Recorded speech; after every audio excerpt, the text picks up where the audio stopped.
I will never forget my first webinar launch. It was back in, I believe, 2017.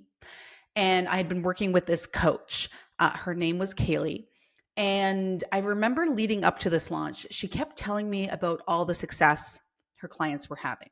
She would say things like, well, this person spent $500 on ads and they made $15,000. And this person spent $300 on ads and they made $12,000. So I had some really big expectations in mind for that webinar. So because of that, I was like, okay, I just need to spend a little bit more on ads, even though I was pretty broke at the time, and I'm going to make $15,000. And I was so convinced I was going to make $15,000. And this number wasn't based on reality. It wasn't based on anything. It was just that it sounded like, based on what I was being told, that I could make $15,000. So I had yellow Post-its in my office. They were on my bathroom mirror, surrounded my desk in my office. Like there was probably 50 yellow Post-its that said $15,000 on them because I was like, I'm going to manifest making $15,000. And it never occurred to me that I would not make $15,000. I was just completely convinced that that was realistic and that was the amount of money I was going to make. But this wasn't actually realistic, not at the price point. I was selling a course for $397, not based on my list size. I believe I had a list size of about 1,500 people and not based on the amount of people who actually showed up for the webinar. So this is what actually happened. I had 300 people register for my first webinar, which is great. That's actually a really good number of people. 50 of those people were on live, which I remember feeling disappointed about, but knowing what I know now, that is actually a great live show up rate. And I had 4 sales at 397, and I was devastated. For those of you who can't do math, I believe that's 1588. One person did end up requesting. And keep in mind that I spent, or requesting a refund, sorry. And keep in mind, I did spend $500 on my ads. And I was devastated, devastated. It wasn't even close to the $15,000 I was sure to make. But my numbers actually told a different story. I actually converted 1.3% of those webinar registrants, which is in the realm of normal. But nobody taught me about conversion. So therefore, I thought I failed and I gave up. When really what I should have done is improved the messaging of the offer, improved the strategy of the webinar, because it's actually kind of amazing that I was able to convert 1.3% of people who registered for that webinar with a webinar that, looking back, was literal shit. It was a literal turd because it didn't have any strategy. It was basically just me teaching and then me selling. And there was no strategy, there was no sales psychology, there was literally nothing in place. So if I had actually not given up and continued, I 100% could have made that course and that webinar launch successful. But again, nobody taught me about what to actually expect with my first webinar launch. So if you are someone who is about to launch, or maybe you recently launched and you feel like it didn't go the way that you wanted, let's have a little chat, because there's a good chance that if you've launched and you made some sales, you actually did better than you think. And if you are anticipating a webinar launch, this would be a really good episode for you to listen to so that you can curb your expectations, so you are not disappointed like me when it doesn't exactly go how you want. Okay. So it's really important to set your expectations with that first webinar launch, because that first launch is very unlikely to make you rich unless you already have a large targeted warm following. Okay. For example, my client, Angela Brown, when we did her first webinar to launch her first group program, it did really well. I can't remember how many sales she made, but we definitely made several sales. And then her second launch, I believe, generated $25,000. But she was not starting from scratch. She had, a decent sized list, a decent social media following, and she'd been working with clients one-on-one for like 3 years and had built her business to multiple 6 figures with her one-on-one program. So making that switch to group, we already had the warm audience. She already knew her audience. She already knew how to sell to them. She already knew they were the right people. So that was an easy transition. But a lot of times when people are launching for the first time, that's not where they're starting from. With my clientele inside HCA, I'd say that's like 25% of people who are coming in with that audience already in place. They just need to learn how to make it work. Most people are coming into HCA who are usually starting from scratch, right? Which is totally fine. Your first launch is kind of like learning to ride a bike without training wheels, right? You're excited, you're nervous, you probably low key think you're gonna die. You swerve, you wobble, you probably eat shit once, twice, three times, multiple times, right? Because your balance is off, your timing's weird. Your brain is screaming, like, what the hell am I doing? But eventually, the more you do it, something clicks, right? You stop looking at your feet, you trust the momentum, and you realize this is just how it feels when you're learning something new, right? So you were learning your tools, your timing, your audience. And it's not about getting rich or generating a ton of sales with that first launch.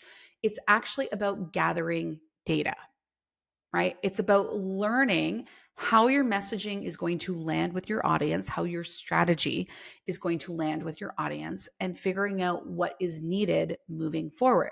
Now, when my HCA students launch, almost none of them are nailing their messaging the first time. And that's actually normal, right? Because we're dealing with usually newer audiences, less nurtured audiences, new offers, new offer positioning. Everything is new. So it's very much a test. I'm going to tell you the story of one of my clients. So she did a webinar launch and she generated 0 sales. And that's okay. Because again, this first launch is a test. And maybe you're thinking, wow, why are you telling me the story of your student who didn't make sales? Like, isn't that bad for business? No, I have more to say. I'm just being transparent. I'm being honest with you. I'm being real with you. That is totally normal because, again, it's a newer audience who hasn't been nurtured for long. This student I'm talking about had, started from scratch. She used ads to grow her list and she'd had her list for maybe 4 to 6 months. Okay. And the offer was new, the messaging was new, everything was new. And when this happened, obviously it feels really shitty. Even when you know it's a test and even when you curb and set your expectations properly, you're still going to feel like shit. That's normal. You're human. And she was getting really down on herself. And she was like, I succeed at everything. I've always succeeded. Like, how did I not succeed at this? But this is different because when we are trying to build a business and be successful in a launch, it's not just about us, it's about our audience, right? And us trying to kind of compel them to take an action which involves them giving us their money. Us being a stranger on the internet, someone who they've never met in person, this talking head who they are still getting to know. And this isn't a zero sum game. This isn't either you fail or you not. It's just the first round. And the goal is to learn and move forward. And this student, she launched again. We tweaked her messaging, we improved things, we launched again, and she got 3 sales at $1,500. So we're like, okay, great. We're starting to nail it. And then we launched again and we made 6 sales. And then we launched again and we made 8 sales. So the first launch, it's very normal for it to generate no sales or limited sales and really just you not hitting the ball out of the park. And that's okay because it's a test. It's not a final exam. We want to think of it like a science experiment where we're this little scientist and we're doing something and we're just observing what happens. We are detaching ourselves from the outcome and we're just saying, okay, what's going to happen, right? Because we are testing your offer, your audience resonance, your emails, your opt-in page, right? You're not just launching, you are researching. And your job is to analyze and not to personalize, okay? So let's talk a little bit about the timeline. This shit takes time, okay? So when it comes to expectations for your first launch, I first want to talk about being realistic about the amount of time you need to give yourself to plan, okay? There's a lot of assets and a lot of content that goes into a launch. And I'll give you an idea of what you're going to need. So you're going to need 2 weeks of email promotion, right? So we have to send out emails to promote the event, which is the webinar. And I recommend about 6 emails going out. So those go out 2 weeks before. We have to create the webinar, which is a huge undertaking. That involves writing the script and creating the design in the slides, right? Which that in itself is a huge thing. I actually personally hate creating webinars because it's so time consuming. And I'll be really honest. I don't like it, but I do it because they work. Okay. And then we can't just give people a webinar. The sales are always in the follow up. Follow up is the most important thing when it comes to making sales. So, very few people are going to see the webinar and buy. They're going to take some time to think about it. And that's where you need your post webinar follow up emails. And we're sending out over the duration of a launch, which I recommend is about 7 to 10 days, seven, probably a little bit better. We're sending out about 2 emails a day and then 3 or 4 on the final day to remind people that the deadline is going away. So that's a lot of emails to write. So there's a lot of writing involved in this. And then that doesn't include the tech, right? We have to create the registration page. We have to set it up. We have to integrate it. We have to learn how to use something like Zoom to run our webinar. We have to schedule out all the emails to go out automatically after the webinar. We have to set up the sales page, right? Now, you may be selling from an order form. If you're selling from an order form, then there's tech involved in that. If you're selling from a call, then you got to make sure it links to your calendar and you have to learn how to take payment, right? So there's a lot of things to set up. So I would say give yourself 3 months minimum. That gives yourself lots of wiggle room. Now, just so you understand when the launch actually starts, the launch starts the day that you start promoting the webinar. So let's say the webinar is on November 15th. That's the day of the webinar, but the promotion starts 2 weeks before that. So the promotion is probably going to start on November 1st or November 2nd. So keep that in mind because this is one that gets me all the time. I'm like, oh yeah, well that webinar is not for a while, but then I'm like, oh yeah, the promotion starts, at least 2 weeks in advance. So just remember that, right? And, I don't recommend doing things down to the wire. It's really nice if everything is ready to go a couple weeks before everything starts. So you have time to kind of relook at it, test it, make sure it works, because that's going to cut down on tech headaches, right? So I think a lot of people really underestimate the time spent behind scenes on all the assets, the promo, the emails, the tech. And, with anything in business, nothing is ever quick. And, this gets me sometimes too. I'm like, oh, I'm just going to do this quick thing. And then I'm like, oh yeah, well, I need to do that thing. And then there's that thing. And I forgot about this thing. And so there's never really a quick thing in business, and launches are a big deal. Now, just know that the first launch will take the most amount of time because you are creating the assets from scratch. The goal is to redo the webinar multiple times. Now, we may switch up the title of the webinar, which is something that we like to do to make it look a little bit different. We may make adjustments, but that first launch is always the most amount of work, and then we can reuse things. So as an example, for the post-webinar sales emails that I send out, so this is the emails that get scheduled out after the webinar that essentially introduce the offer, show people what they get, address objections, remind people of the deadline, that sort of thing. I will reuse those over and over for about a year, sometimes a little bit longer, and then I usually start to refresh them, okay? Unless, of course, one is glaringly not working, then I will redo it, okay?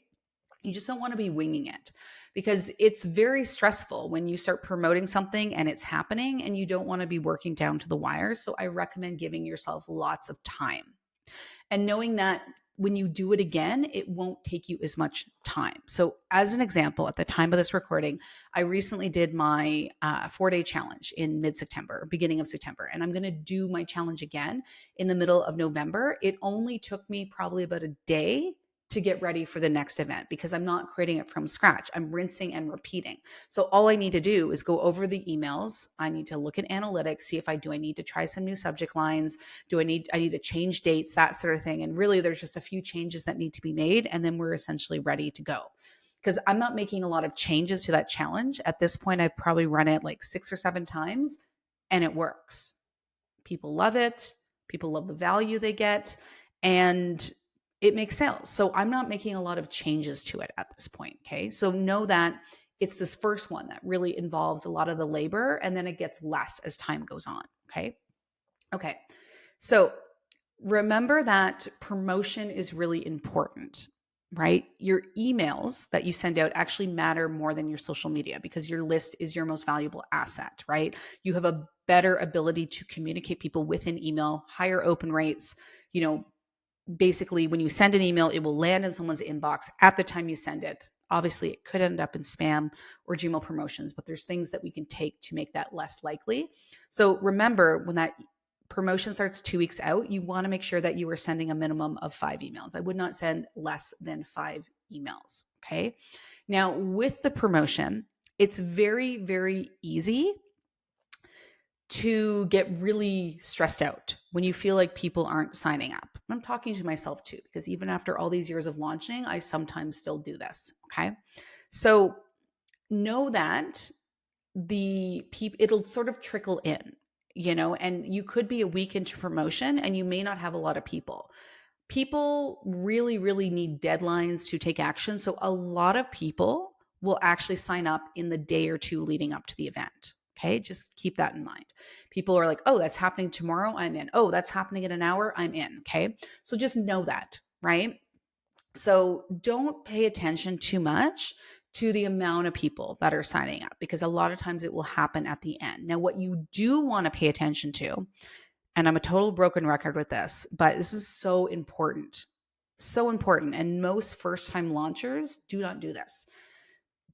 You need to monitor the conversion of your registration page. Okay. So the registration page is the page that they land on that says, hey, this is the event. This is what it's about. This is why you should join. This is when it happens. Name, email, register, right? We've all probably gone through a page like that. And then it brings you to a page that says, you're in, check your email, right?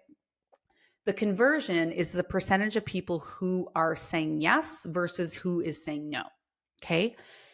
The conversion, it depends on who you're sending it to. Now, if you're promoting it to your email list and your social media, so we call that your organic or warm traffic, then we're looking for about 40%, a minimum of about 40% conversion, meaning that if 100 people land on the page, we want about 40 to say yes and register. Okay.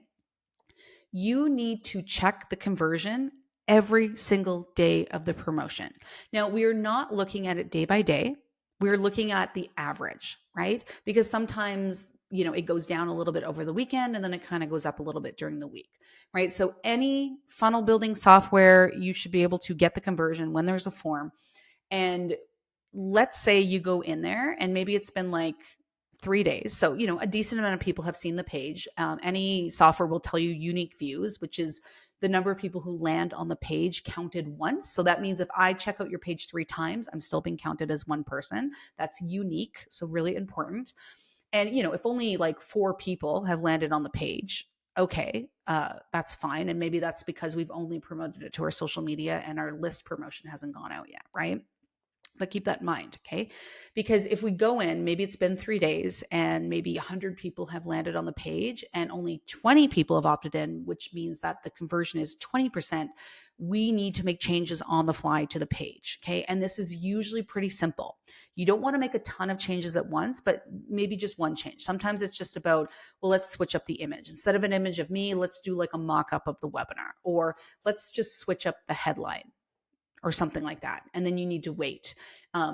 Sometimes I have to do that with my registration pages or landing pages. And that's really important because I can't tell you how many times I've had students, where they're like, my webinar didn't go well. And I look at their conversion and they have like a 15% conversion. And I'm like, why didn't you tell me?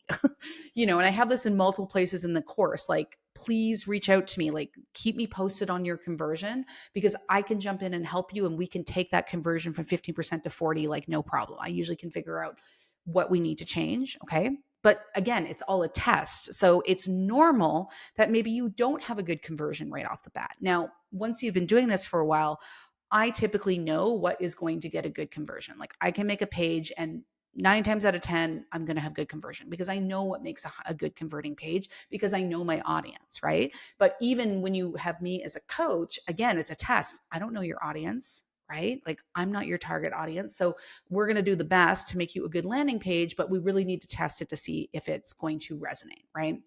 So keep your eye on that registration page. Keep your eye because if it's too low, you can fix it. And that in itself can totally turn the outcome of your launch around.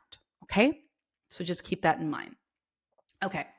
Next, I want to talk about the actual numbers because if you remember the story that I told at the beginning, I was out there thinking I had this horrible launch when actually I converted quite well, all things considering. Okay. So when you're launching without the numbers, it's like when you're trying to bake without using measuring cups, right? You're going to burn the whole thing down. Okay. So let's talk about what you can expect for registrations on average. Okay. And this is not guaranteed. Nothing I say is guaranteed. This is only if you've done a good job with your promotion. So hopefully you're coming into HCA, you're working with our strategies, we're helping you create the emails, and you're going to get on average 2 to 6% of your email list registering for your event. Okay. 2 to 6%. And I think what this tells us is that numbers are important, right? It's not all about numbers. Quality matters, obviously. But, if you only have 100 people on your email list, that means 2 to 6% of your email list is going to register. So that's 2 to 6 people. Okay.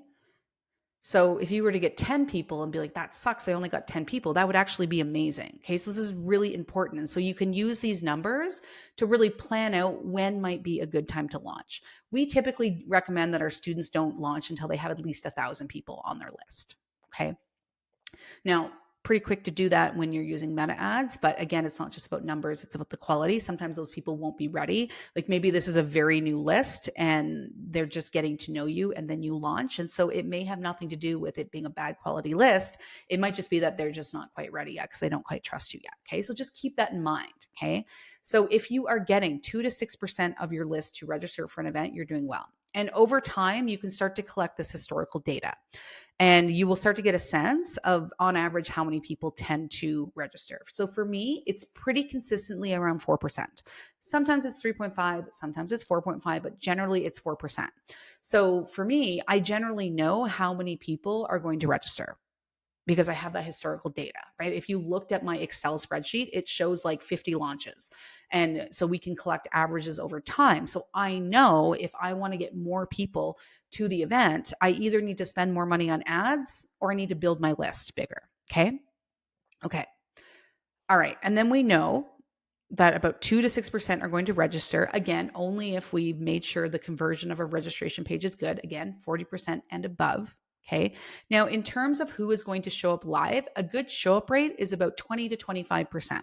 So if you have 100 people register for your webinar, then you probably are going to get 20 to 25 people show up live. Okay. Now, again, this can vary and you're going to figure out what your number is over time.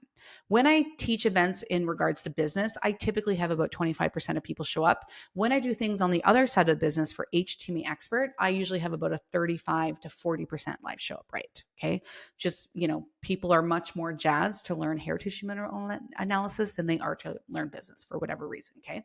But I know my numbers because I've done this enough. Okay. But again, this speaks to why it's important to have a certain number of people on your email list before you do a launch. Because again, let's say you have 100 people on your email list and right, we have 2 to 6% register. So maybe we have 6 people register. What's 25% of 6? I mean, I think it's 1.5, is it not? Am I doing my math right? Right. It's barely a person. So if nobody showed up, you might feel really frustrated, but that's actually normal based on the numbers. Okay. Now, in terms of conversion, and again, this isn't guaranteed, it's only if your messaging is solid and your sales pitch is dialed. You can expect 1 to 5% of the people who register for the webinar to buy, and that would be very good. I would say it's more likely going to be 1 to 3%, but sometimes people do get as high as 5%. I used to convert pretty consistently at about 5%, but as things have kind of shifted in the market, our conversion is usually around 3% now. And that's just, lots of macroeconomics, lots of things that play in the market right now. But again, it's very consistent. So again, generally, I know what my launches are going to be like. I can predict how they're going to go based on the amount of people on my list and the number of people who register. Okay, so let's say you had 100 people show up for your webinar. You could expect to convert 1 to 5 people. Okay, again, not guaranteed, only if messaging and sales pitch is dialed. Now, another thing to understand with buying is most people buy very close to the deadline. Okay, so if you're sending people to an order form, you can expect some sales to come in like hours before the deadline. I always have my deadlines at midnight, and I usually always wake up to a sale because I go to bed at like 8:30, and it's not uncommon that I wake up to a sale. I remember one launch where 6 people buyed between the hours of 9 and midnight, and I woke up to 6 sales, and it was like, whoa. Right? So that's just kind of how people roll. And this is going to be true even if you're using a sales call, right? Because typically you're going to have your your calendar open for people to buy, and your people are still going to have a deadline, and you're going to, the qualified people, you're going to send them an order form. Again, if you're not taking card over the phone or credit card over the phone, and they're probably going to buy closest to the deadline, and just understand that. Because there's this thing in a launch that I like to call the mid-launch lull. And it's in the middle of the launch where nothing is happening. Because typically what happens in most launches, you may have a couple sales at the beginning, and then you have nothing happen for days. This is a big reason why I don't recommend like long launch times. I think about a week, again, depending on your price point, but 7 days is pretty good. With high ticket, I like to give people time, right? I don't like people to make impulse decisions, but typically, you may have a couple people buy the day after the webinar or something like that, but then there's going to be probably 3 or 4 days where nothing is happening. And that is where it's really easy to go to something I lovingly call the launch hole. And this is, if you've launched, you know what I'm talking about. It's just like where you get really down on yourself. You go to this dark place, you feel sick to your stomach, and you start spiraling, and you're like, I suck, I'm horrible, I'm not successful, I'm a shitty coach. Like, I've had this real bad, right? And these days I've actually like, I manage that a whole lot better now. I'm kind of just like, whatever. And a big part of that, and I know, obviously in my business is very successful. I am usually pretty confident that sales are going to come in. And I also know that if my launch doesn't go well, then that's okay, because my business is still making money. But when you're newer, this is more extreme and you feel it more deeply, because typically you want to make sales, right? We typically in the beginning of our business, we're very bad at attaching our worth to the success of our business. And I find women do this more than men. But as you grow, you learn how to detach that. And, you still get caught up in it sometimes. Like, I had a really rough time in April. Sales were down, and I just, I made it mean all these things about me. But for the most part, that doesn't happen anymore, because I've learned how to kind of unwind that. But you are not the success of your business. Again, it's just data. And keep in mind that having a bad launch doesn't mean anything about you. It doesn't mean anything about the world as a whole. I remember I had this launch that, I still made sales, but it was my worst launch ever. And I felt pretty defeated by it. 2 months later, I had the biggest launch I ever had. And I think I generated $70,000. So you know what? Like, you can have a bad launch and your next launch can be huge. Okay. Okay. So just know that people buy for deadlines. Now, there's a few things we can put in place. It may not be the best thing to do with a first launch because it's just overwhelming, but I often do a fast action bonus. So incentive for people to take action earlier on in the launch. And in the middle of the launch, sometimes I introduce like an extended payment plan, like a 12-pay plan, to kind of boost sales in the middle of the launch. Some people bring out like mid-launch bonuses to try to, excite people into taking action during the middle. There's different things you can put in place, but just know that a lot of people will buy closest to the deadline. Okay. And so just know that. Okay. Now, a launch, again, is data, right? It's a data point from which to work from. And it's really important that we have that even when your launch doesn't go as planned, and even when you make new sales, because it tells us something, because we can look at numbers, we can see how people are responding to things. And that's how we actually make things better. We can never sort of manifest or think this perfect launch or business in our head and then execute it. It's about putting it out there and going from there. Okay. So again, if we didn't have a great registration conversion on our registration page, then we can tweak that and make it better, right? If we don't have a good show up rate on our webinar, then we can put out more reminders. We can add better bonuses. We can switch up the show up bonus, right? We can put a lot of things in place to incentivize people to actually show up, right? If nobody buys, then we need to look at the messaging. We need to look at the offer, right? Did we hit the deeper pain point? And with this one client who I was talking about at the beginning of this episode, one of the big things we had to do was connect to the deeper reason why people wanted to solve the problem. Because when we think about solving problems, like let's say your niche is helping women, lose weight in menopause or something like that, right? You're like, okay, well, the desire is to lose the weight, but it's actually deeper than that. And this is what we really need to figure out through market research and talking with people. Like, why is losing the weight important? I'm going to give you an example from my own business. Okay. So I was making a webinar for my other program here at HTMA Expert. and I did some market research interviews, right? And I was like, okay, cool. So why do you want to learn HTMA? Like, why do you want to learn it? Well, I want, to have a different tool for helping my clients. Okay, cool. And like, why do you want to help your clients? Well, I like this test because it's not that expensive. Okay, cool. Like, why is getting your clients results important to you? And, you just kind of have to keep pushing with people. And what I eventually got from people was that it was a sense of pride. Okay. It wasn't just about helping their clients get results. Obviously, that was really important to them, but it was actually about a status upgrade.